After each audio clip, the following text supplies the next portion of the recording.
everyone, I'm Chiwei and I'll be showing you how you can make a perfect yarn cake with just a marker, no yarn winder needed. To get started, all you need is a permanent marker. The brand doesn't matter, any marker will do as long as it has a clip on it because that's where you're going to be starting.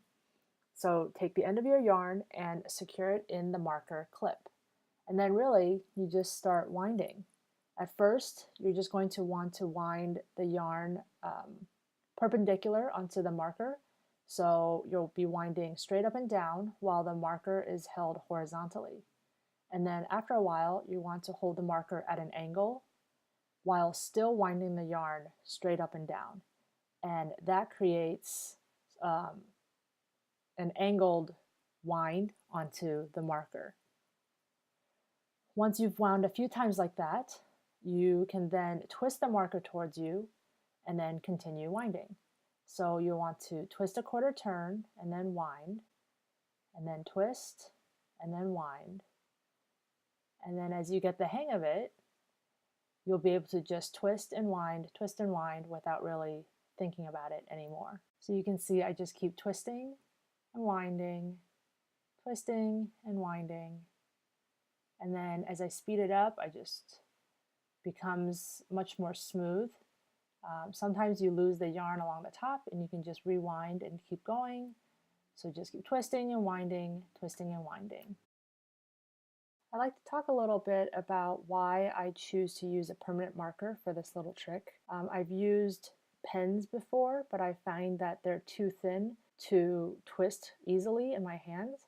And I find that the thickness of a permanent marker is just about perfect for my needs. But really the important part is to have a clip at the end of it. So if you prefer to use a pen or you prefer to use an extra bulky marker, that's totally up to you.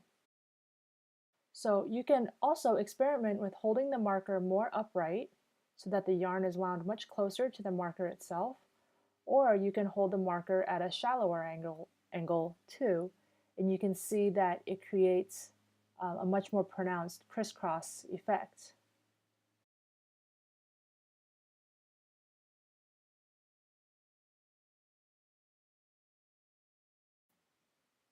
After a while, you can see the shape of the cake emerging. You're always winding in one direction, but because you're constantly twisting the marker, you can see that the yarn is actually being wound crisscrossed onto the marker. And that makes it, I find, to be a lot sturdier, and that's how cakes are built on a yarn winder as well. As your yarn cake gets larger, you're going to find it harder and harder to continuously twist the marker. So you'll want to just wind a bit, then twist a bit, wind a bit and twist a bit, and it's going to get a little bit difficult. You're going to want to hold on to the yarn cake so it doesn't fall off the marker and just kind of adjust as you go. It does get a little cumbersome the larger the yarn cake gets. When you're at the end of your yarn, you'll want to wind the last few revolutions perpendicularly onto the yarn cake, and then take that end and just tuck it into the side of the cake, just a few layers in, and that'll help hold the end in place. And that's it for your yarn cake. So now to get it off the marker, you'll want to gently remove the yarn end that was secured in the marker clip, unwind that, and then just slide the marker out of your yarn cake. Now you've got a beautiful and sturdy cake of yarn, and conveniently you also have a center pull. And that's it. I hope you find this little trick useful. Thanks for watching.